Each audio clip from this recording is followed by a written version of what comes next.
Hello everyone. So let us discuss another video on reconciliation statement. ये हमारी third video है इस chapter की, रिकंसिलिएशन स्टेटमेंट की। पहली वीडियो में मैंने आपको इसका बेसिक थ्योरी कॉन्सेप्ट बताया और उसमें मैंने आपको बेसिकली कॉन्सेप्ट एक्सप्लेन किया था और इसके रीज़न की रिकंसिलिएशन स्टेटमेंट में क्या डिफरेंस होते हैं।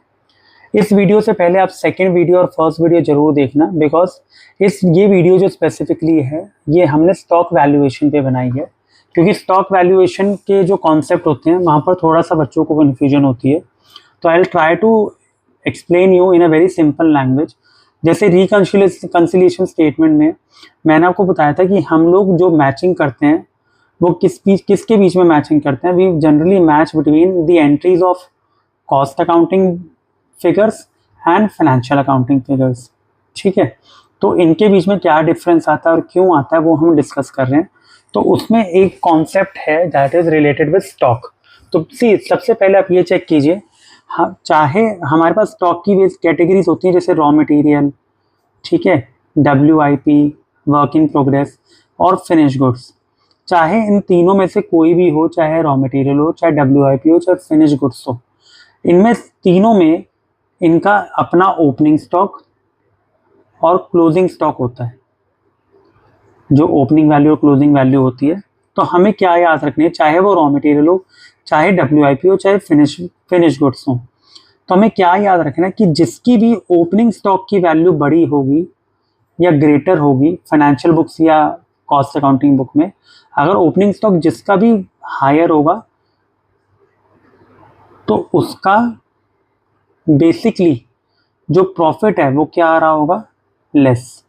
क्योंकि अगर आपको याद होगा ओपनिंग स्टॉक हमारा जब फाइनेंशियल अकाउंट्स हम ऐसे बनाते थे तो ओपनिंग स्टॉक यहाँ आता था और क्लोजिंग स्टॉक इनकम साइड पे आता था। तो इसका मतलब जब ओपनिंग स्टॉक डेबिट में आ रहा है और उसकी वैल्यू ज़्यादा है तो ये प्रॉफिट क्या देगी, कम देगी।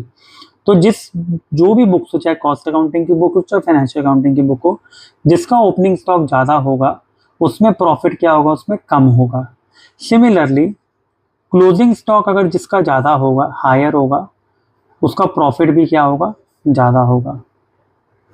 तो हमें ये याद रखना है इसमें। आई hope the concept is clear, because जब हम ट्रेडिंग P&L अकाउंट बनाते थे या जब भी हम अपना P&L अकाउंट बनाते हैं, ओपनिंग स्टॉक हमारा एक्सपेंस होता है एक तरह से, हम उसको खर्चे साइड पे शो करते हैं, और क्लोजिंग स्टॉक हमारा बच गया तो इसलिए हम उसको एक इनकम की तरह ट्रीट करते हैं।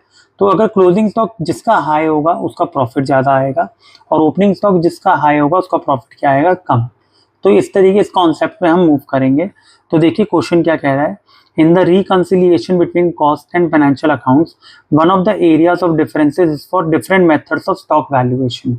State with reasons in each of the following circumstances whether costing profit will be higher or lower than financial profit. तो now they are asking for specifically कि costing profit बताओ कि ज़्यादा होगा या कम, तो हम यही रूल यूज़ करेंगे।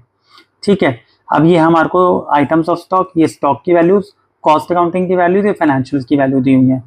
चलिए अब इसमें हमें कोई रिकंसिलिएशन स्टेटमेंट नहीं बनानी, अब हम पॉइंट्स से सिर्फ इसको एक्सप्लेन करेंगे। ठीक है, तो लेट अस सी। तो आप रीजन पहले ये लिखेंगे, अभी जो हम लिखेंगे इसमें रॉ मटेरियल का ओपनिंग स्टॉक। देखिए कॉस्टिंग की बुक में ओपनिंग वैल्यू कम है और फाइनेंशियल की बुक में ओपनिंग स्टॉक की वैल्यू क्या है, ज़्यादा। मैंने आपको क्या बताया, जिसकी ओपनिंग स्टॉक की वैल्यू हायर होगी उसमें प्रॉफिट कम आएगा। तो आप यहाँ पर चेक कीजिए, इसमें ओपनिंग स्टॉक की वैल्यू हाई किसकी है, फाइनेंशियल वाले की, तो इसका मतलब इसका प्रॉफिट क्या होगा, कम होगा। और कॉस्ट अकाउंटिंग में ओपनिंग स्टॉक की वैल्यू कम है तो इसका प्रॉफिट क्या होगा, ज़्यादा। यही हुआ ना भाई, जिसमें ओपनिंग स्टॉक, इन दोनों में ओपनिंग स्टॉक किसका हायर है, फाइनेंशियल का या कॉस्ट का, फाइनेंशियल का। तो जिसमें ओपनिंग स्टॉक की वैल्यू हाई होती है, ठीक है, तो उसका प्रॉफिट कम होगा। इसमें ओपनिंग स्टॉक की वैल्यू कॉस्ट अकाउंटिंग में कम है as compare to financial account, तो इसमें जो प्रॉफिट आ रहा होगा वो 10,000 से ज़्यादा आ रहा होगा। ठीक है ना, क्योंकि 10,000 का ही डिफरेंस है। तो हम इसको लिखेंगे कैसे, रॉ मटेरियल ब्रैकेट में लिखेंगे opening is lower in cost accounting या कॉस्ट अकाउंट्स। सिंपल आपको लिखना है भाई, कॉस्ट अकाउंट्स में ओपनिंग स्टॉक की वैल्यू कम है तो इसका मतलब इसका प्रॉफिट क्या आ रहा होगा, ज़्यादा आ रहा होगा। तो आप लिखेंगे the costing profit will be higher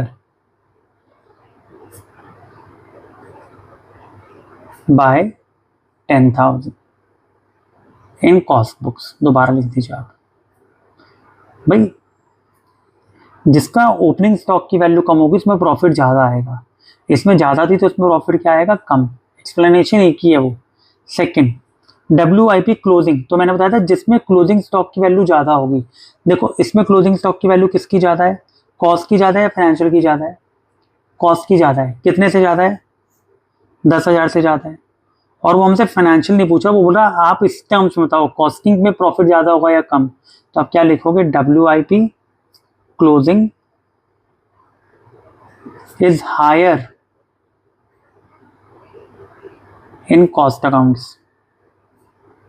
तो सेम लाइन लिखेंगे बस वहां पे हम, कॉमा सेम लाइन लिखेंगे, costing profit will be higher by 10,000। तो मैं बार बार वो लाइन नहीं लिख रहा, बट आपको वो समझ में आ जाने चाहिए, higher by 10,000 in cost books. समझ में आया। तो बेसिकली वो हमसे कॉस्टिंग के परस्पेक्टिव बोल रहे कि आप हमें बताओ कि कॉस्टिंग में प्रॉफिट ज़्यादा आएगा या कम आएगा। पहले वाले केस में हमने बोला जिसका ओपनिंग स्टॉक हाई होता है उसमें प्रॉफिट कम होता है, तो इन दोनों में ओपनिंग स्टॉक किसका हाई था, इसका हाई था, तो इसका मतलब इसमें प्रॉफिट कम होगा, तो इसमें कॉस्टिंग में प्रॉफिट क्या होगा, ज़्यादा। तो मैम ने कॉस्ट अकाउंटिंग के पॉइंट ऑफ व्यू से ये एंट्री लिखी है। ठीक है। थर्ड, आपको सिर्फ ये याद रखना है। थर्ड आ गया finish goods. Same finish goods check कीजिए, अब क्लोजिंग दिया हुआ है, तो कॉस्टिंग में फिनिश गुड्स मैंने बोला था चाहे फिनिश गुड्स हो, चाहे WIP हो, चाहे रॉ मटेरियल हो, क्लोजिंग स्टॉक की वैल्यू चेक कीजिए, कॉस्टिंग में कम है और फाइनेंशियल में क्या है, ज़्यादा। तो इसका मतलब कॉस्टिंग में क्लोजिंग स्टॉक की वैल्यू कम है, तो इसका मतलब इसमें प्रॉफिट क्या आ रहा होगा, कम आ रहा होगा। कितने से कम आ रहा होगा, 10,000। सब में 10,000 की वैल्यू दी है, तो मैं यहाँ लिखेंगे finish stock closing is lower, costing book में कम है, is lower in cost accounts. तो फिर आप क्या लिखेंगे, द कॉस्टिंग प्रॉफिट, आप हेंस भी लिख सकते हो, hence the costing profit will be lower. Amount तो सेम ही है, by 10,000। I hope the concept is getting clear to you. And the last point, अब आप खुद सोच के बता सकते हैं लास्ट पॉइंट में क्या होगा। फिनिश स्टॉक ओपनिंग लिखा हुआ है, अगेन ओपनिंग की वैल्यू किस में ज़्यादा आ रही है, कॉस्टिंग बुक में 60,000 है और फाइनेंशियल बुक्स में 50,000 है। तो जिसमें ओपनिंग स्टॉक हाई होता है उसमें प्रॉफिट कम आता है, तो हमारा इस केस में कॉस्टिंग में प्रॉफिट ओपनिंग स्टॉक की वैल्यू हाई है, तो इसमें भी सेम लाइन आएगी, फिनिश गुड्स, मैं थोड़ा शॉर्ट करके लिख रहा हूँ, फिनिश गुड्स, अब आ जाएगा opening is higher in cost accounts. ठीक है, comma hence profit will be lower by 10,000, profit will be lower bye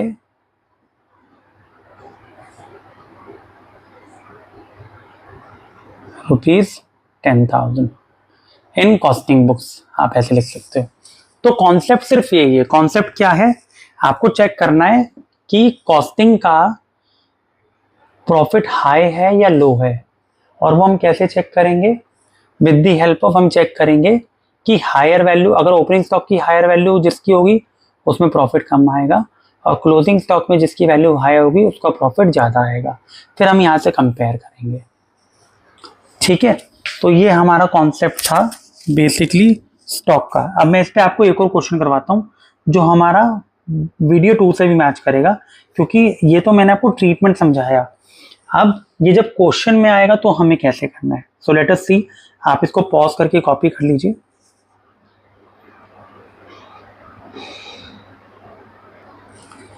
now let us C question number 2।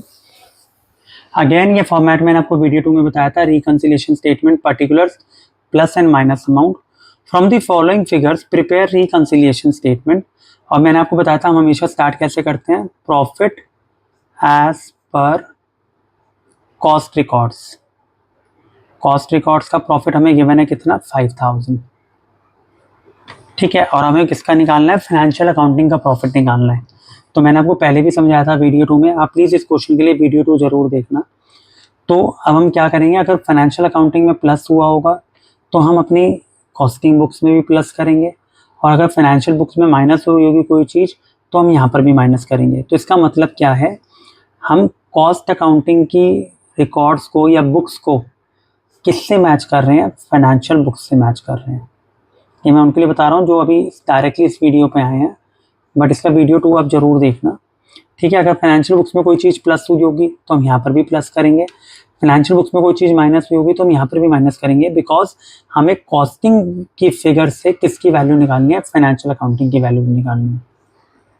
ठीक है, तो देखिए let us read out one by one. Factory overheads under absorb under recovered in costing. आपने costing में value under recover की, इसका मतलब financials में वैल्यू ज़्यादा होगी खर्चे की। ओवरहेड का मतलब क्या होता है, खर्चा। तो इसका मतलब फाइनेंशियल की बुक्स में 3000 रुपये ज़्यादा माइनस हुए हैं, तो आपको यहाँ पर भी क्या करने पड़ेंगे, माइनस करने पड़ेंगे कॉस्टिंग बुक्स पर भी। Factory overheads under recovered, costing books का मतलब रिकंसिलिएशन स्टेटमेंट में आप माइनस करोगे ताकि आपके जो अकाउंट्स है वो मैच हो जाए। तो 3000। फिर selling and distribution over recovered in costing, हमने सेलिंग एंड डिस्ट्रीब्यूशन का खर्चा ओवर दिखा दिया, कितने से दिखा दिया, 2000। किस में दिखाया, कॉस्टिंग में हमने ज़्यादा माइनस कर दिए, जबकि फाइनेंशियल में क्या होगा, कम माइनस हुए होंगे, तो हम क्या करेंगे, प्लस कर देंगे 2000, क्योंकि कॉस्टिंग में हमने ज़्यादा माइनस कर दिए जबकि फाइनेंशियल में 2000 रुपये कम माइनस हुए हैं। तो हम लिखेंगे selling and distribution overheads over recovered. फिर नेक्स्ट देखिए, bank interest credited in financial books. तो आपको पहले भी मैंने वाला पॉइंट समझाया है, अगर फाइनेंशियल बुक्स में कोई भी चीज़ क्रेडिट होती है तो मतलब ये हमारी इनकम होगी। तो फाइनेंशियल बुक में आपने इनकम को प्लस किया होगा, क्या वो कॉस्टिंग की बुक्स में प्लस हुआ है, नहीं, तो आपको इसमें प्लस करना पड़ेगा। तो बैंक इंटरेस्ट क्रेडिटेड, तो हम कर क्या रहे हैं, अगर फाइनेंशियल बुक्स में प्लस हुआ है तो हम भी प्लस कर रहे हैं 500। Preliminary expenses return of in financial books, तो मतलब फाइनेंशियल बुक्स में खर्चा माइनस हुआ है, प्रीलिमिनरी एक्सपेंसेस रिटर्न ऑफ कितने हैं, 6500, तो हम भी 6500 यहाँ लिख देंगे। तो ये तो मैंने आपको वीडियो 2 में पूरा डेप्थ में समझाया था, आई वुड एडवाइस आप वो वीडियो देखना। अब ये आ गया दोबारा ओपनिंग और क्लोजिंग स्टॉक वाला जो भी हमने डिस्कस किया। अब चेक कीजिए, ओपनिंग स्टॉक की वैल्यू दी हुई है, कॉस्टिंग की बुक्स में 5000 है, फाइनेंशियल बुक्स में 4000 है। तो कहने का मतलब क्या है, हायर किसके केस में है, कॉस्टिंग के बुक्स में, और फाइनेंशियल की बुक्स में ओपनिंग स्टॉक की वैल्यू क्या है, कम। तो मैंने क्या बताया था, जिसमें ओपनिंग स्टॉक हाई होगा उसका प्रॉफिट क्या आएगा, कम। अभी आपको समझाया था। तो अल्टीमेटली यहाँ पर आप चेक कीजिए, आपको क्या करना पड़ेगा, plus opening stock under valued in financial books. इसका मतलब भाई ओपनिंग स्टॉक की वैल्यू फाइनेंशियल कॉस्टिंग की बुक्स में ज़्यादा है, तो इसका मतलब इसका प्रॉफिट 1000 से कम आएगा। कितने का डिफरेंस है, 1000 का, तो कॉस्टिंग का उससे प्रॉफिट कितना हो जाएगा, 1000 का। इसका मतलब फाइनेंशियल का प्रॉफिट 1000 से ज़्यादा का आएगा, यही तो मतलब था ना। तो हम फाइनेंशियल से मैच कर रहे हैं, तो हम यहाँ पर भी क्या कर देंगे, 1000 प्लस कर देंगे। क्यों, क्योंकि कॉस्टिंग में हमने ओपनिंग स्टॉक का खर्चा ज़्यादा दिखाया हुआ है, जबकि फाइनेंशियल में खर्चा क्या है, कम, वैल्यू क्या है उसकी कम है। तो हम उससे मैच करने के लिए 1000 प्लस कर देंगे ताकि फाइनेंशियल और कॉस्टिंग की बुक्स मैच हो जाएं। फिर लास्ट है costing closing stock value, costing की बुक्स में 12000 और फाइनेंशियल की बुक्स में 10000। तो मैंने आपको क्या बताया, इसका मतलब हायर वैल्यू किसकी है, कॉस्टिंग की बुक्स में, कितने से, 2000। तो 2000 में क्लोजिंग स्टॉक की वैल्यू ज़्यादा है, तो इसका मतलब कॉस्टिंग का प्रॉफिट क्या आ रहा होगा, ज़्यादा आ रहा होगा, और फाइनेंशियल का प्रॉफिट क्या आ रहा होगा, कम। तो फाइनेंशियल का प्रॉफिट कम आ रहा है, तो इसका मतलब क्या हुआ, हाँ, और हम किससे मैच कर रहे हैं अपनी एंट्रीज, फाइनेंशियल की बुक से। मैं कह रहा हूँ क्लोजिंग स्टॉक की वैल्यू मैंने ज़्यादा दिखा दी 2000 रुपये से, तो 2000 का प्रॉफिट कॉस्टिंग में ज़्यादा आएगा, फाइनेंशियल में क्या आएगा, कम। तो मुझे भी अपने कॉस्टिंग प्रॉफिट को क्या करना पड़ेगा, ₹2000 से कम करना पड़ेगा, तो मैं माइनस में लिख दूंगा। और क्या लिखूंगा? Minus closing stock under valued in financial account books लिख लेना है यहाँ पे भी, इन फाइनेंशियल बुक्स और फाइनेंशियल अकाउंट्स कुछ भी लिख सकते हैं।